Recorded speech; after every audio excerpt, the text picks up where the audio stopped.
Hello বন্ধুরা, আজ রান্নার রেসিপি নিয়ে চলে এলাম। আজ চিংড়ি মাছের কালিয়া বানাবো। কড়া গরম হয়ে গেছে, সরষে তেল দিয়ে দিয়েছি। এবার চিংড়ি মাছটা ভেজে নেব।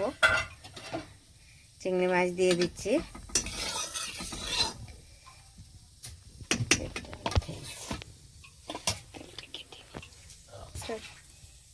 চিংড়ি মাছ দিয়ে দিচ্ছি।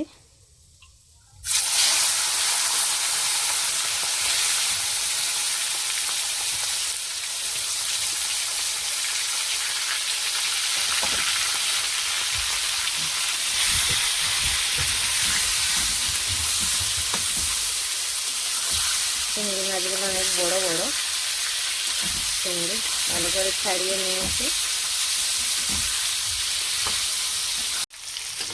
আর চিংড়ি মাছ ভালো করে ভাজা হয়ে গেছে। এবার তুলে নিচ্ছি।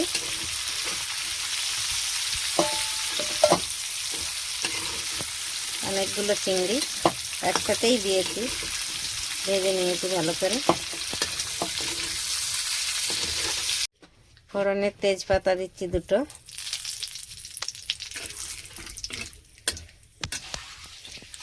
কটা গরম মশলা, এলাচ, লং, দারচিনি,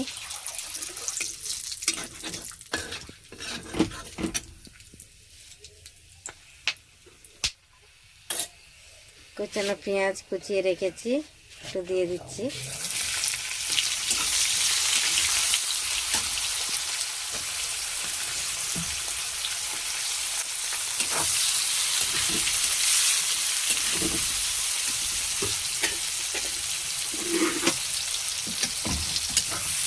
পেঁয়াজটা ভালো করে ভাজা হয়ে গেছে। এবার দিয়ে দিচ্ছি আদা রসুন বেটে রেখেছি।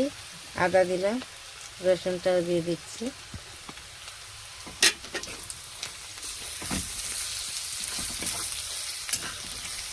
একটু ভালো করে ভাজা হয়ে গেলে দিয়ে দেবো টমেটো কুচি।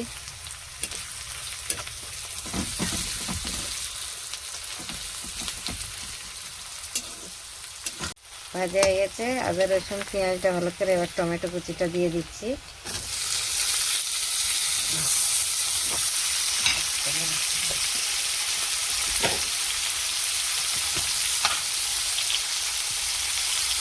পরিমাণ মতো নুন দিয়ে দিচ্ছি।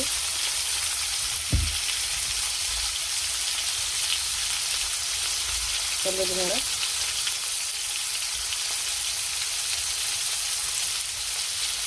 ধনের গুঁড়ো,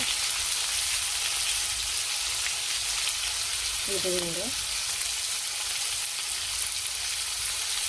লঙ্কার গুঁড়ো। ভালো করে কষিয়ে নেব।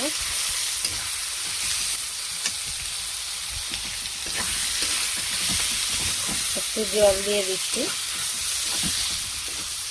মশলাটা পুড়ে যাবে।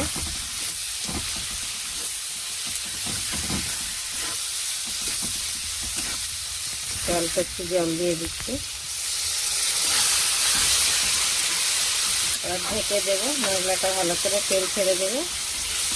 তারপরে চিংড়ি মাছ দিয়ে দেবো। বন্ধুরা, ভালো করে মশলাটা ভাজা হয়ে গেছে, তেল ছেড়ে দিয়েছে। এবারে জল দিয়ে দেব। খুব সুন্দর হয়েছে। ভালো করে মশলা ভেজে নিয়েছি। একটু জল দেব।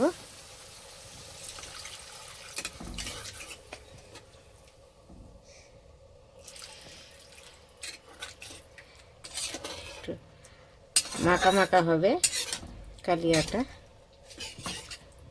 আচ্ছা, এবার এক গায়ে চিংড়ি মাছটাও তুলে দিচ্ছি একসাথেই।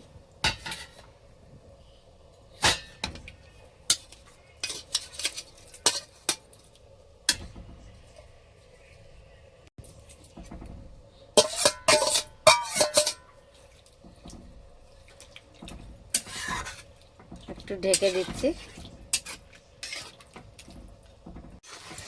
হ্যালো বন্ধুরা, আমার চিংড়ি মাছের কালিয়া হয়ে গেছে। এবার নামিয়ে নেব। খুব সুন্দর হয়েছে। আপনারাও এমনি করে বানিয়ে খাবেন, খুব ভালো লাগবে। আর ভালো লাগলে লাইক কমেন্ট শেয়ার করবেন, জরুর করবেন। Thank you.